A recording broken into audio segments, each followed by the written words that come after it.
उज्जैन में महाबाल नाम का एक राजा रहता था। उसके हरिदास नाम का एक दूत था, जिसके महादेवी नाम की बड़ी सुंदर कन्या थी। जब वह विवाह योग्य हुई तो हरिदास को बहुत चिंता होने लगी। इसी बीच राजा ने उसे एक दूसरे राजा के पास भेजा। कई दिन चलकर हरिदास वहां पहुंचा। राजा ने उसे बड़ी अच्छी तरीके से रखा। एक दिन एक ब्राह्मण हरिदास के पास आया। बोला, तुम अपनी लड़की मुझे दे दो।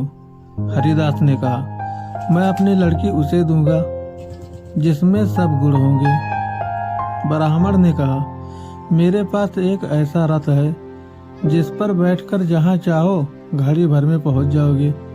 हरिदास बोला, ठीक है, सवेरे उसे ले आना। अगले दिन दोनों रथ पर बैठकर उज्जैन आ पहुंचे। देव योग से उससे पहले हरिदास का लड़का अपनी बहन को किसी दूसरे को और हरिदास की स्त्री अपनी लड़की को किसी तीसरे को देने का वादा कर चुकी थी। इस तरह 3 वर इकट्ठा हो गए। हरिदास सोचने लगा कि कन्या एक है, वह 3 है, क्या करे। इसी बीच एक राक्षस आया और कन्या को उठाकर विंध्याचल पहाड़ पर ले गया। तीनों वरों में एक ज्ञानी था। हरिदास ने उससे पूछा तो उसने बता दिया कि एक राक्षस लड़की को उड़ा ले गया है और वह विंध्याचल पहाड़ पर है। दूसरे ने कहा, मेरे रथ पर बैठकर चलो, जरा सी देरी में वहां पहुंच जाएंगे। तीसरा बोला, मैं सब द्विवेदी तीर चलाना जानता हूँ, राक्षस को मार गिराऊंगा।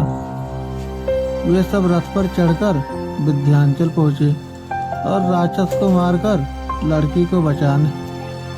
इतना कहकर बेताल बोला, हे राजन, बताओ वह लड़की उन तीनों में से किसको मिलनी चाहिए। राजा ने कहा, जिसने राक्षस को मारा उसको मिलनी चाहिए, क्योंकि असली वीरता तो उसने दिखाई, बाकी 2-3 ने तो मदद की। राजा का इतना कहना था कि बेताल फिर पेड़ पर जा लटका और राजा फिर उसे लेकर आया। तो रास्ते में बेताल ने छठी कहानी सुनाई। ये कहानी आपको कैसी लगी? अच्छी लगी हो तो लाइक, शेयर और सब्सक्राइब करें।